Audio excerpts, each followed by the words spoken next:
Inangasan ni Ant-Man ang Clippers, hindi na kinaya pa ni Kawhi ang iniinda. Lumabas sa kalagitnaan ng laban mga idol, nakapag-comeback pa ang Wolves. LA Clippers versus Minnesota Timberwolves. No Russell Westbrook ang Clippers ngayon, nagbabalik lineup naman si Rudy Gobert para sa Minnesota.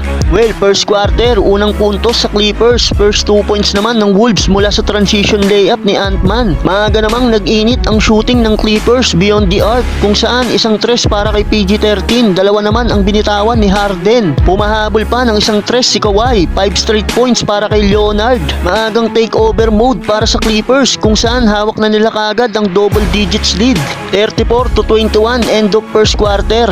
Second quarter, 6 straight points for visiting team galing sa back-to-back 3-pointer na binitawan ni Mike Conley. Yun nga lang, doble ang sinasagot ng Clippers, kaya agad na pumalo sa 20 puntos ang lamang ng home team. Pinangunahan ng second unit ang opensa ng Clippers. Malaking tulong ang 9 points na ginawa ni Norman Powell na leading scorer ng Clippers. Sa Wolves, Ant-Man, Anthony Edwards at aking the rim and one. Halos magpatiwakal na si Edwards, mabuwat lang ang opensa ng Minnesota. James Harden behind the fake pass, easy layup na yan para kay The Beard. Panay na ang pag-atake ni Edwards sa loob ng pinta, katulong ni Ant-Man si Alexander Walker sa opensa ng Wolves. Isang tres at isang floater para kay Walker na meron na ring 15 points off the bench. Under a minutes remaining, baba na lang sa single digits ang lead ng Clippers. Inridden na rin si Ant-Man, isang tres pa ang binitawan. Tuwang-tuwa na si Edwards dahil naibaba na lang nila sa 4 ang kalamangan ng Clippers. Nakapuntos pa ang Clippers bago mag-end ang second quarter, 63-55. Clippers up by 8.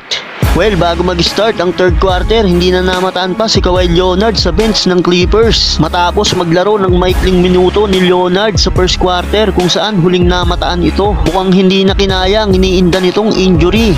Huling nakita si Kawhi pabalik ng locker room, kung saan nakapagpalit na ng pang-alis si Kawhi. According to report, may iniindang back injury si Daklo, dahilan kung bakit hindi na ito nagpatuloy sa laban. Well, third quarter, dahil sa pagkawala ni Daklo sa lineup ng Clippers, biglang inalat ang home team. Unti-unti nakuha ng Wolves ang momentum, kung saan agad na nabura ng visiting team ang 20 points lead ng Clippers. 22 run ang ginawa ng Minnesota. Literal na na-outscore nila ang Clippers sa quarter na ito. Ilang tres din ang binitawan ni Alexander Walker para sa Wolves na meron ng 22 points. Nakuha na ng Minnesota ang lead. Attack mode na rin si Anthony Edwards sa ilalim ng basket. Inangasan pa ni Ant-Man ng isang player ng Clippers matapos may pasok ang layup na ito. Hawak na ng Minnesota ang 6 points lead, 84-78 end of third.